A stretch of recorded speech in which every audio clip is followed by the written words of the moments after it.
And yes, ladies and gentlemen, I welcome thee back to the world of Wenz for another special edition of the Male Soap Opera Moment, a podcast slash videocast dedicated to the wrestling fan of any degree. I guess that's the best way of putting it, Booch. You know, you got the Raw watchers, you got the SmackDown watchers, you got the NXT watchers. You have a combination of two or all three of those. Rarely do we talk about AEW, but from time to time we may digress, as we do have some wrestling experts in the room, one of which is the one, the only, the officially unsanctioned champion here in Wen's world. Oh boy, and he's gonna gloat. Vincent Kennedy Bucci. Yes, but first of all, this is very much sanctioned. Let's make that very clear. And the reason it's sanctioned is because I have one title that technically is not sanctioned by the Male Soap Opera Moment, but this baby right here, damn show is. Because as you can see, I am not only the new prediction champion, I am the undisputed prediction champion. That's right. I dethroned the Wenz. I dethroned my soon-to-be 8-year-old nephew, and I am now the undisputed prediction champion. Undisputed, no debate, no discussion, no paper championships. The best is right here, and it is now time, once again, for everybody to acknowledge me. That was one of the best promos I've ever heard. Ladies and gentlemen of WWE, if you are not familiar with the Booch, you need to familiarize yourself with him. If you move him to Connecticut, you will not be disappointed. This guy has a knack for the WWE, and so does our other co-host, Damascus Dez. And producers in my ear, thank you for that info.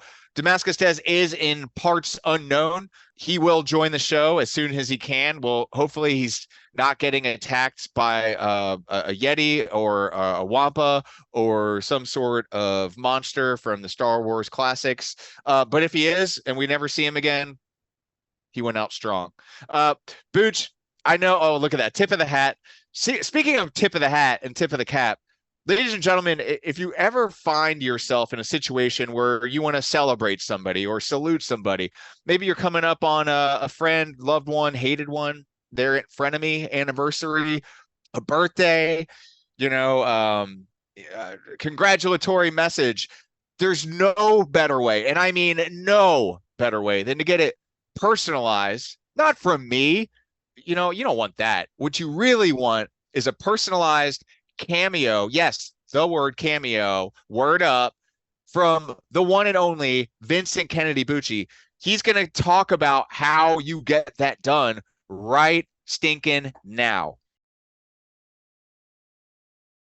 This is Vinny Bucci, a.k.a. The Booch. That's right, the same Booch who entertained you guys for 4 years on the Regular Guys show on Rock 100.5. The same Booch who stole the show for 2 seasons on Daytime Fighting League on Adult Swim. The same Booch who attempted to eat a car in a docuseries on Amazon Prime. The same Booch who is a wrestling commentator, ring announcer extraordinaire, and of course a manager for Buff the Stuff Bagwell on Fight TV. And of course, let's not forget my appearance in Season 1, Episode 5 of Doom Patrol on HBO Max. And I am here now on Cameo to connect with my fans in a great way, and that is, of course, through personalized videos. That's right, videos you want me to do. Make the request and I will deliver. Whether it's gender reveals, birthdays, anniversaries, motivational speeches, or if you got a person in your life that you don't like and you want to tell them to go to hell and you want it done Booch style, ask me and I'll be sure to tell them where to go and how to get there. Because the Booch knows exactly how to rant and do just that. So book your cameo video now with the Booch. I am excited. I am in it to win it. Book me now. Talk to you soon. Till then, pizza, baby. Yes, ladies and gentlemen, I got the call. They approved me to be a celebrity on Cameo. And of course, you can go to cameo.com/Booch365. So it's BOOCH365 is the link. It'll take you right to my Cameo page. And basically, you want a personalized video, I can make it happen. If it's a birthday party, if it's a graduation, a gender reveal, if it's you want to, give somebody some motivation, you got a friend that needs some help, or it could even be something the exact opposite. Let's say you're breaking up with somebody and you want to dump them. I'll make the dump video for you. If you got somebody that you want to tell to go fuck themselves, I'll happily do that for you. Because as you know before with my legendary rants, I can pull it off pretty well. Hell, the promos I just cut on here shows you're going to get a good video out of me. So you can personalize your own video for me. And I have a separate section. If you got a business and you want me to promote your business, now that's going to cost you a little bit more because that's more of a, corporate kind of thing. But for the personal people out there, it's a fairly fair budget. Basically, it's $25 for a personalized video. That it's very as fair as I can make it. And basically for $25, you get a personalized video of your choosing from me. Whether you're, you can send it to anybody you want. Let's say you got a buddy that you need to, get motivated. I can help him out there. Like I said, you got a girlfriend you're looking to break up with. I can do the breakup video for you. It's like I can be your personal video. Like I said, you got the opportunity here to make something happen. And we can do that together on Cameo. So go to cameo.com/Booch365. Get your personalized video from the one and only Booch today. So a quick question, Booch. Let's just say, strictly hypothetical. Strictly, just so you know, this would never, ever happen. But let's just say you got, an anonymous request to record a video talking about how the Wenz really is the best champion on the male soap opera moment, and have it personalized. Let's just say somebody with a similar name, maybe the exact same spelling as me, contacted you and wanted that video. Would that also be $25? Well, yeah, it's like I said, if I'm making any kind of video, like I said, it's a personalized video. So for $25, you pay. I'll say whatever you want me to say. I'll do it. It's a personalized video. It's a request. It's a business thing. So yes, they would have to give the $25. I mean, it's a business, but yeah, for $25, I would do that. I would do just that. And you do breakup videos too. I can, yes. If somebody wants to break up with somebody, I can help out with that. That's why it makes it personalized. It can be positive or it can be the other way.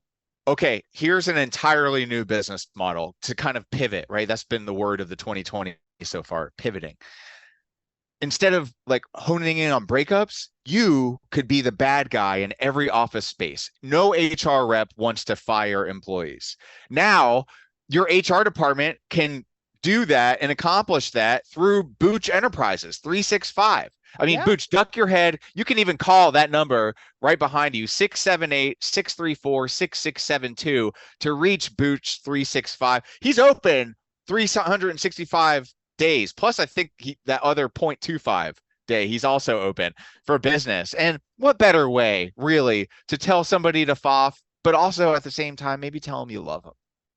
And maybe not in that order. Maybe it's the other order. Whatever you want, Booch takes the orders and he will deliver. What's the turnaround time on the video?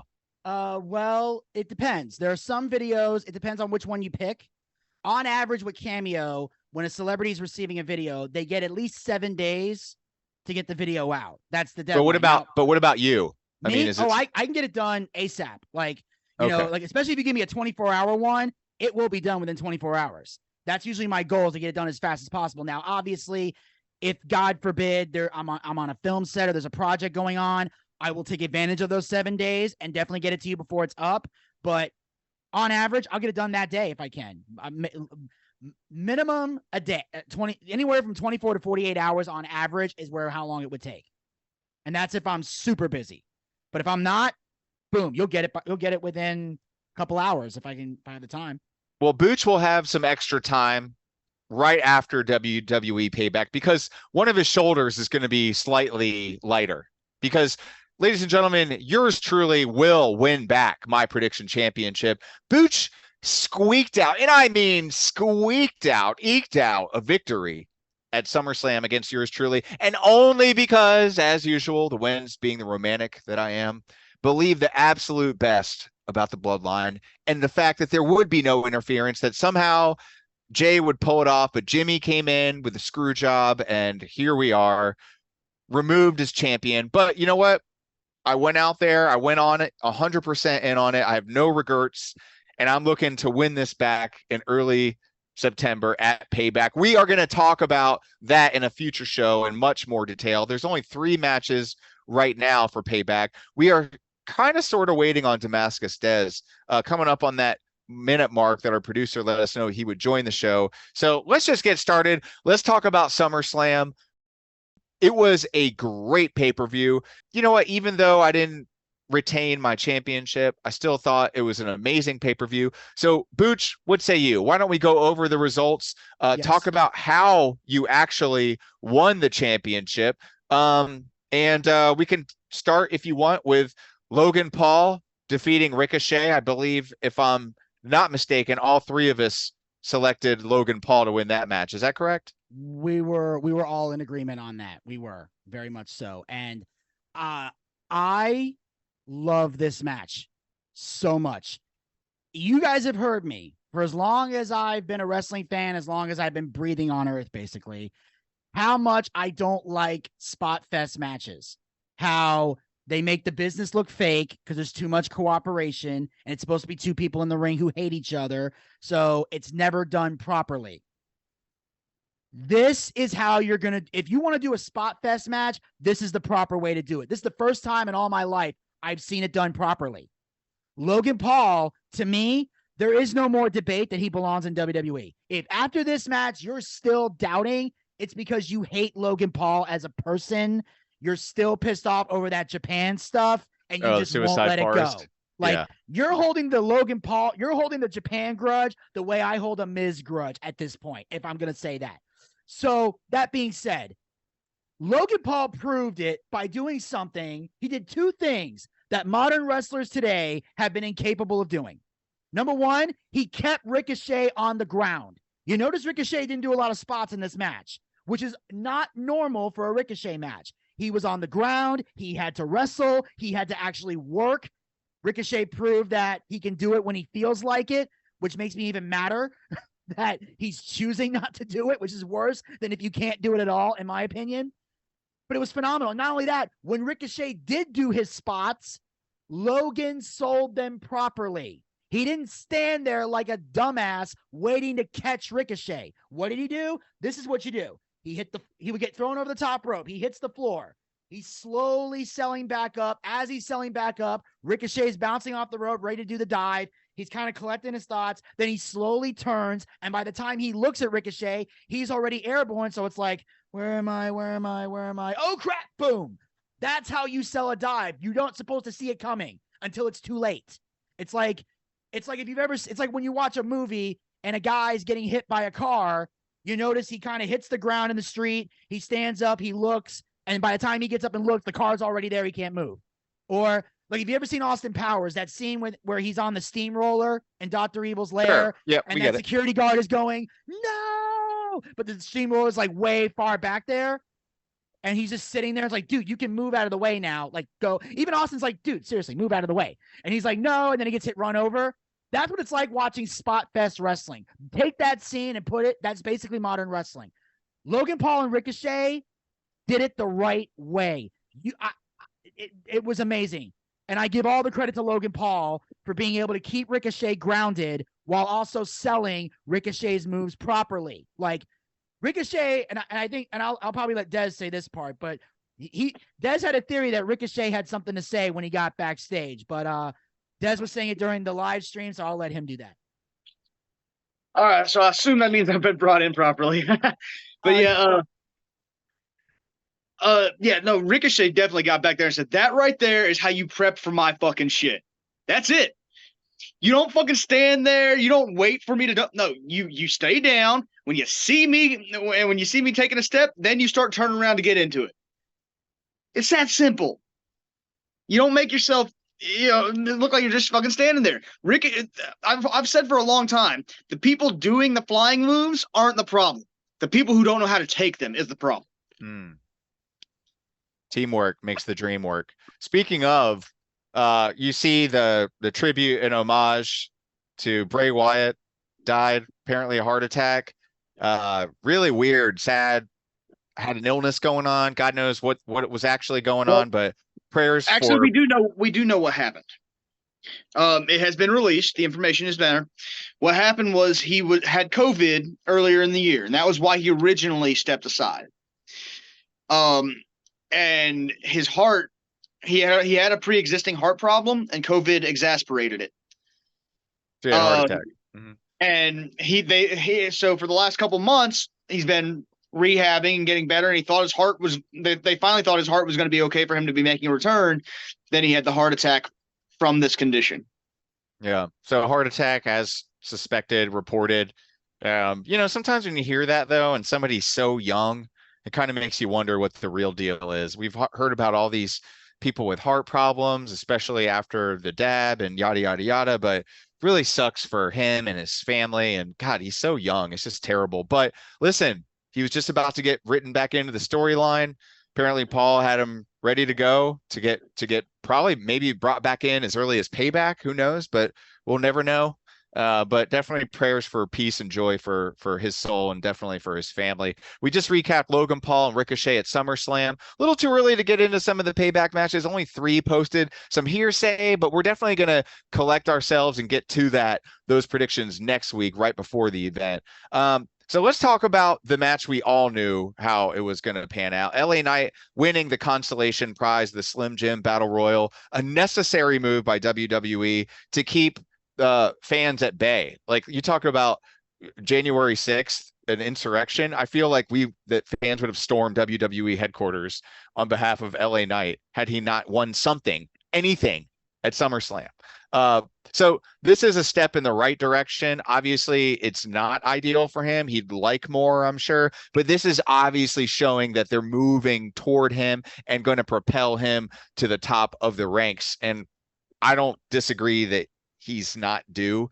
I think a lot of the WWE universe may feel like here's another outsider coming in, was a big shot elsewhere. We know he's great. I know he's in his 40s, but a lot of the audience doesn't like the old heads. They want the young, the up and comers. But we'll see how that pans out. Shayna Baszler defeated Ronda Rousey. I thought this match was surprisingly good, given how bad we knew this was going to be in terms of, we all knew Shayna Baszler was winning this match. There was no way she was not going to win this match. Booch, your thoughts? Was it better than you anticipated? It was for me. Well, yes. And obviously there were some people that liked it. Some people were confused or whatever. And the thing is, it was under MMA rules. Yep. So it made it different from all the other matches, which is what stood out. So they didn't go out there and try to have a wrestling match. They went out there and tried to have a MMA fight that was scripted, basically. So basically, to sum it up, they basically went out there and sparred. It was basically like when you're training and you're sparring, that's how fighters are trained not to use all of their pressure when putting in a submission. Because when you're sparring with somebody, you're not trying to break your sparring partner's arm. You're just trying to make sure you can lock it in. So basically, they went out there and had a sparring session. And also, because they're friends, and this is something in wrestling that you hear a lot of wrestlers talk about, is when they go out, when they're working a match with somebody that they're best friends with, they tend to hit a lot harder or lay it in a lot better because their understanding of the fact, hey, we're trying to make it look good for the fans. And also sometimes, it can be a ribbing thing as well. Like if it's like they wouldn't hit other people on the roster as hard as they've hit each other. So they've both been in UFC. They know how to take a punch and everything else. So they were able to be a little more snug than normal. But yeah, it was a good fight. And Shayna won by technical submission, which was the right step since Ronda is on the way out. So Shayna did need the win here. And it was well done. Was it match of the night? No, but it definitely did its job and was fun to see. No doubt. Absolutely. And there's absolutely no doubt that Shayna should be elevated here moving forward. Taking Ronda out. I mean, that makes sense. Gunther. Well, oh, go ahead, Des. I thought you were chewing. No, he's going to be rude and talk while I chews. Go ahead. Go for it. Well, I was going to talk while I wasn't chewing, but then you decided to pass the ball to me right after I took a bite. Well, that's what the worst show hosts do. So I'm living up to it. Go ahead. So anyway, I feel like they could have done an MMA rules match without turning it into an MMA style fight. I feel like they should have kept to their normal styles in ring. It would have been more fluid. It would have been prettier to watch. Otherwise, everything Vinny said about it was right. I agree. But I feel like they could have just used their normal wrestling styles because they already have MMA-based wrestling styles, and it would have flowed better. Yeah, I could see that for sure. That makes sense. Moving on toward the other side, Gunther getting the big win. And this is a match that we were all kind of wondering, what are they going to do here? Which way are they going? Well, we found out he got the win, and I do believe he did pass the honky tonk. Not yet. Not yet. He passed Pedro Morales. He's past Pedro. But he still has to pass the honky tonk. So he's past Pedro, but not yet at honky tonk. What is he, 2 weeks away now? I think I want to say it was 2 weeks. At the time of this recording. Yeah. So I mean, it would be crazy if they do something at Payback right before if it is, because Payback's on the 2nd of September. So if they the do, question is, do they want to have him be second place and leave Honky Tonk in his position? Or do they want him to actually take over the record? Second place is still fucking phenomenal. I mean, yeah, no doubt. And they're definitely got in a position right now where they are pushing. They are pushing Chad Gable. There's no doubt about it. I feel like having Chad win, but via count out, was a good way to get him past Pedro Morales. But in the next match, I feel like Chad Gable has to win. He has to get a definitive win to maintain his momentum. I agree with that. Although I am checking right here, he has to hold the title until September 7th to break the record. So assuming they don't, if he skips Payback, if they don't put him on the Payback show, he's the longest reigning champion. But if he is on Payback, then I would hold off on Chad, give him somebody else, and let him break the record, then give it to Chad. Because I don't want to see that happen. Can't give him somebody else. Chad Gable's feud with him is already there. It wouldn't make sense to give him somebody else. Well, then I hope they don't put the match at Payback. Because I disagree. I think Honky Tonk Man should maintain the record. Okay. Why? He's not, because that is Honky Tonk Man's main accolade right now, is he holds that record. Otherwise, he was never world champion. He was just a great intercontinental champion. And I feel like taking that away from him for the sake of Gunther is it's pointless. Gunther has gotten all the momentum he needs from the run already. I feel like taking the record is unnecessary. But if not Gunther, who? Or no one ever? Should we always just let that record not be broken? Maybe have somebody, I would say, hold off on breaking the record for a while at least. But honestly, if we're going to go that route, I would give Dolph Ziggler a long ass fuck. I love Dolph Ziggler as Intercontinental Champion. Give it back to him. Have his final reign as Intercontinental Championship be the one that breaks the record.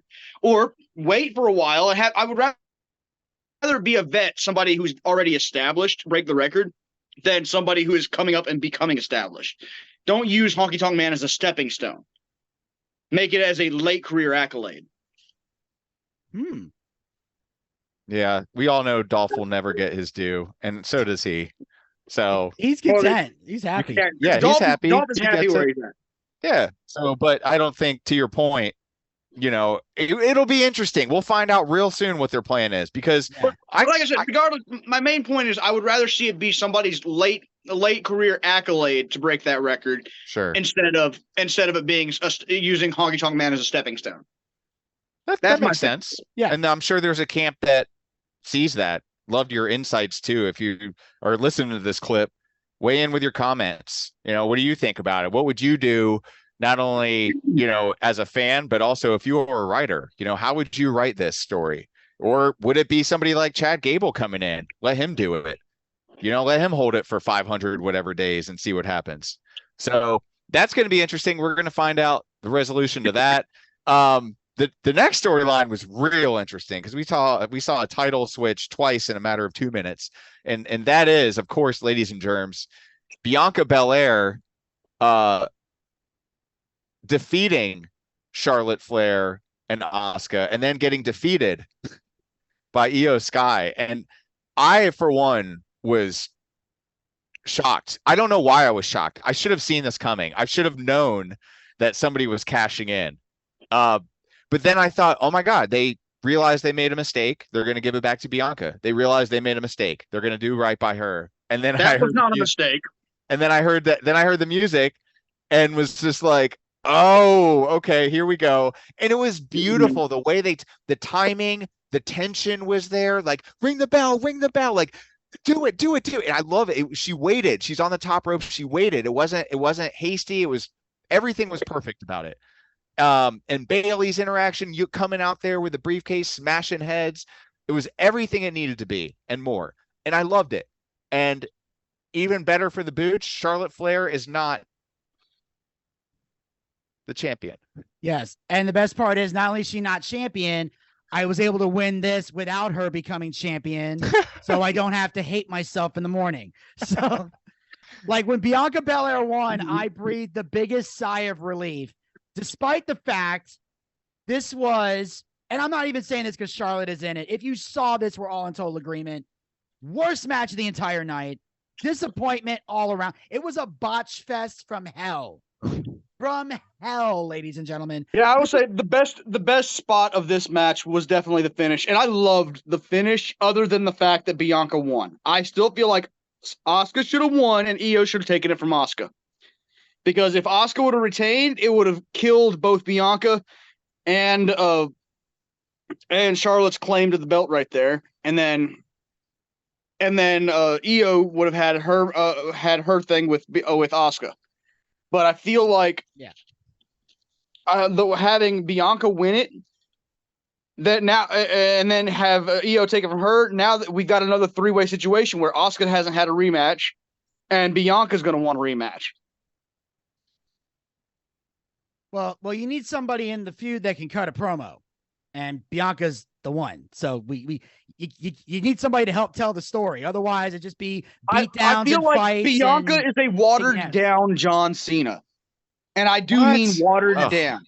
That's such a hot take. That is the most tepid take that you'll hear. Think about it. Her entire thing is talking about how damn good she is, and cheering and then pumping up the crowd. That's exactly what John Cena did, night in, night out. Talked about how good he was, and he pumped up the crowd. But she's not as good at it as John Cena is. And I don't think she ever will be. It's nothing against her. She's pretty good on the mic. She's one of the best women on the mic, no doubt about it. But she's still just a watered-down John Cena.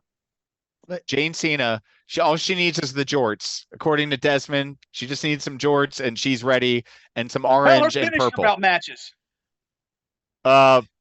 Listen, your opinion's your opinion. I just think that they're not all right, and neither are mine. So, well, my big thing is she didn't need it.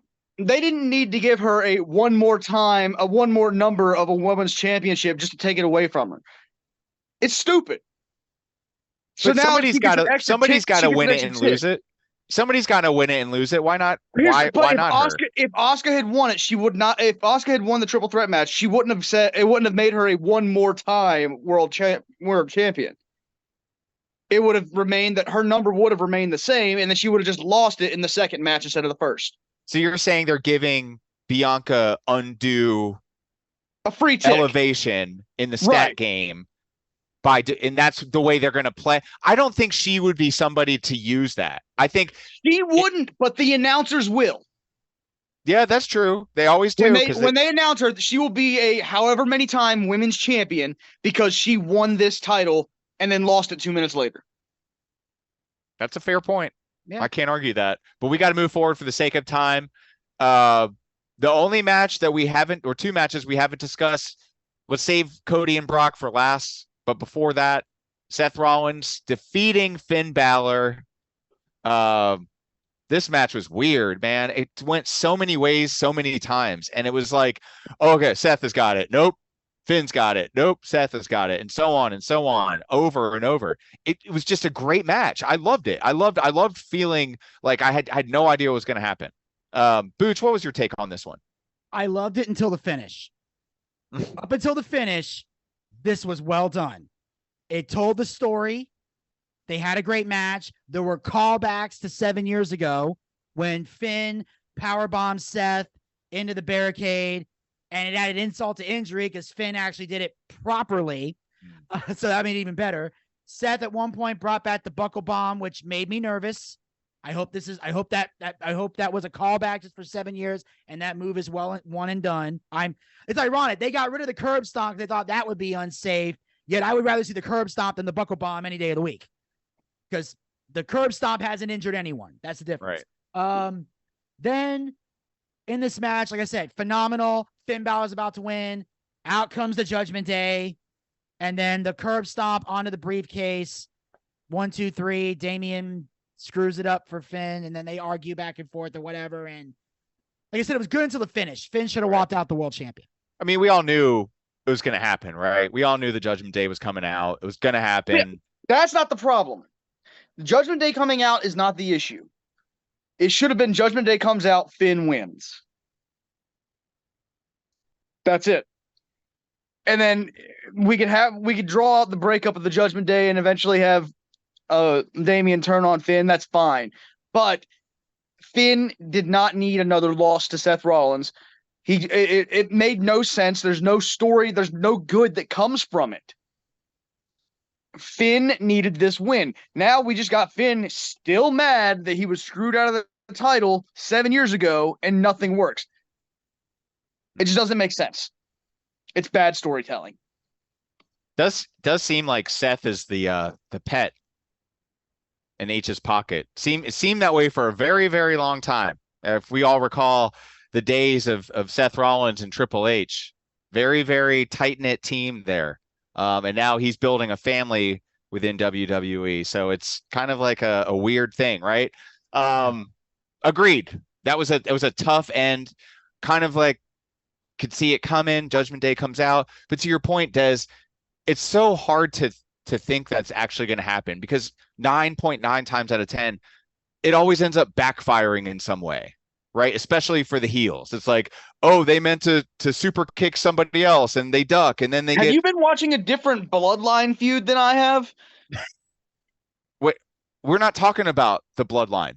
No, we're talking you about said the Judgment heels. Day. We're talking about heel factions in general.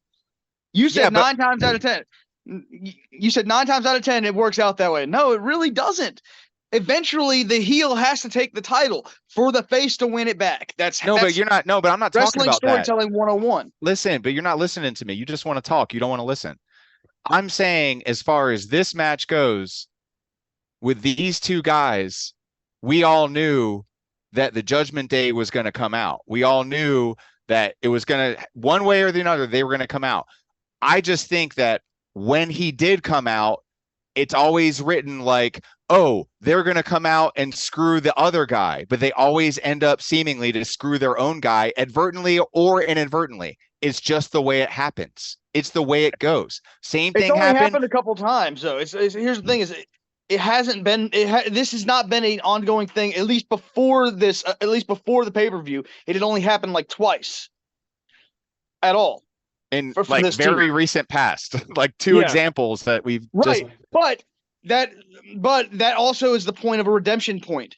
The team, if they were going to drag out the breakup like they are doing, then the team would have to have that redemption point where Priest helped him win it.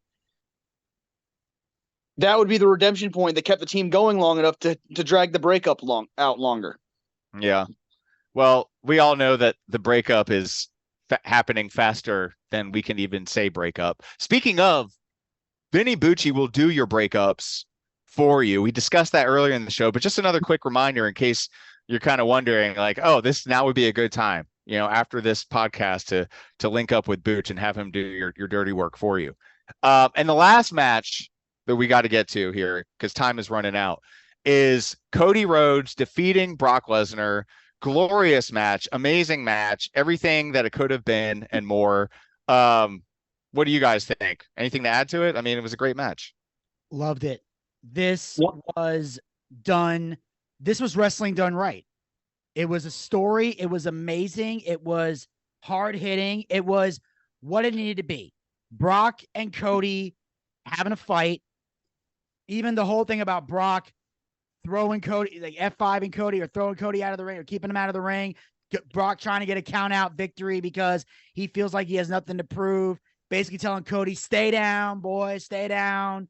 Stop trying to get back in the ring. It was perfect. The heel basically telling him, give up. The babyface saying, I'm not going to give up. And then in the end, getting a definitive, solid, no excuses, no roll-ups, no passing out, no nothing. 3 crossroads, 1, 2, 3, you're done. Cody gets the win. And then the unscripted handshake. Brock just endorsed Cody Rhodes right there. Like that was, and Brock was not told to do that. That wasn't in the script. He chose to do it. And it solidifies Cody once again as he's on his quest to get the title they took from Daddy in the Garden. This was beautiful. The entire match, because if Cody had gone out there and had a one-on-one back and forth match with Brock, nobody would have believed it. Yeah, you're right. It wouldn't have made sense. What they did was they had Cody Rhodes do what was necessary to survive Brock Lesnar. That's it. He didn't beat Brock Lesnar. He survived Brock Lesnar and got him down for the pin. You know, he outlasted Brock Lesnar. Is really what it came down to. And if Brock had decided to go for the pin earlier on in the match, he would have won the match, and they made that clear. But he didn't. He threw his best at Cody and just left him out in the ring, out of the ring, basically saying that a pinfall is not good enough for you. And Cody's like, "Well, then you're not getting this fucking win." And it was phenomenal. Yeah. 100%. Definitely a great match. We got time to talk about. We've kind of teased it, hinted at it. Roman Reigns beating Jey Uso with a lot of damn help as usual. The heel wins again.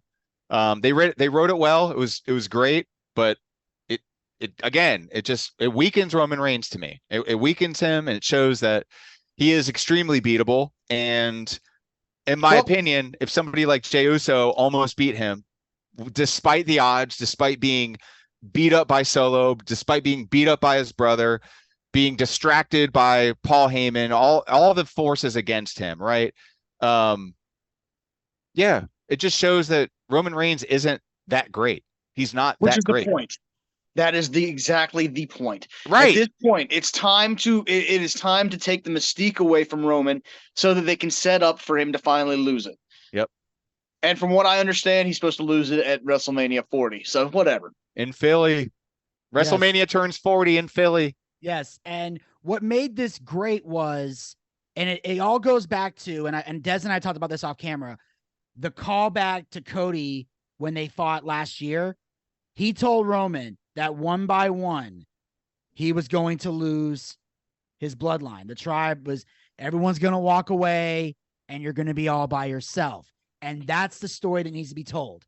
Jey pretty much, lost this match. Jimmy turned on him. Then Jey decides to leave WWE, which storyline wise, he's gone, but they're doing this because the goal is for Jimmy and Jey to feud at WrestleMania. Well, there's another reason. Oh, there is? There's another reason. Yeah, the Usos are not allowed in most of Canada because of their DUIs. Oh, yeah, that happened with Jeff. That's why he couldn't do a lot of the AEW shows. I get that now. So but because they're touring in Canada right now, they had to write Jey off for a while. Okay, that makes sense too. Whoa. I forgot about that. Insight. Good stuff, Des. But not only that, they're also dragging out because the goal is they want Jimmy Uso versus Jey Uso in Philly for WrestleMania. So they have to do something similar to when they were dragging out Ray and Dominic. Remember when they put Ray on SmackDown to separate Dominic so they could drag it out till Mania, then eventually bring them back together for the build-up. So they're going to do that. So I think Jay's going to be off TV for a long time.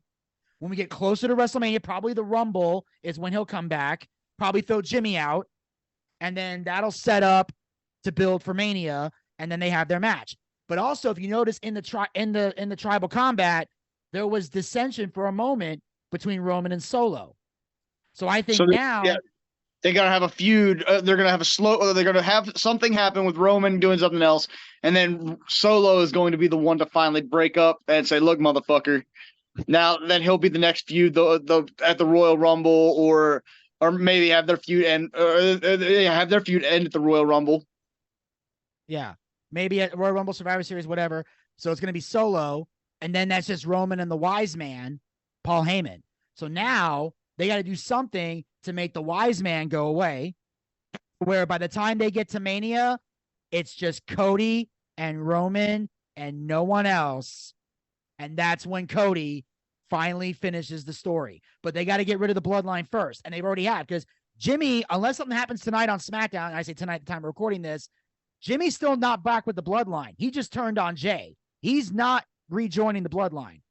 So there might be, unless they want to do something with Roman and Jimmy, maybe have them feud for a bit, then have the feud with Solo, and then have the Wise Man go away for whatever reason.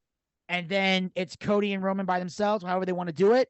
You could actually have the Wise Man turn on Roman for Solo. No, it's so hard. That'd be so hard. No, not hard at all. It's exactly the kind of thing that Paul Heyman has done in the past. Yeah. When he's turned on like CM Punk for Brock Lesnar, or I mean, let's be real here, or Brock Lesnar for Roman. Big Show. He turns on people for the next thing. Paul Heyman's always looking for the next big thing. Well, but do you think that Solo's the next big thing? Would it be him? He has the capability, yes. Okay, well, here's my that's a good answer, but here's the question: how do you get Heyman to turn on Roman for Solo, but not have Solo win the title? That's the other key thing. Good question. All he has to do is help Solo attempt to win, but you have it not be enough, and like then throw him a chair, throw a chair in the ring or something, and then but then Roman survives it, and you have just that moment there, right? And then it's too late. Heyman can't come crawling back to Roman at that point. Okay, that's good. That I could work with. And there you have it. We have too soon. We have way too soon predictions on everything coming up here. Way too soon. I want to make this clear. That's not a prediction. It's just it could happen kind of thing. Oh, it's gonna happen like that because what's said in Wenz world eventually happens in Connecticut. Speak it into existence. Listen. The way the Booch talks about, they need to be bringing him up for an interview. Forget the cameo stuff, Booch. You need to be making a cameo in Stanford coming up here on the Male Soap Opera Moment. We will check back. We're gonna have payback predictions before the event, before the Labor Day holiday. I can't believe it's almost Labor Day. That's freaking crazy. But we're gonna have those predictions next week. But until then, we will never, ever leave without saying a few key catchphrases, one of which is, have a nice day. Bang, bang. And in tribute, let me in.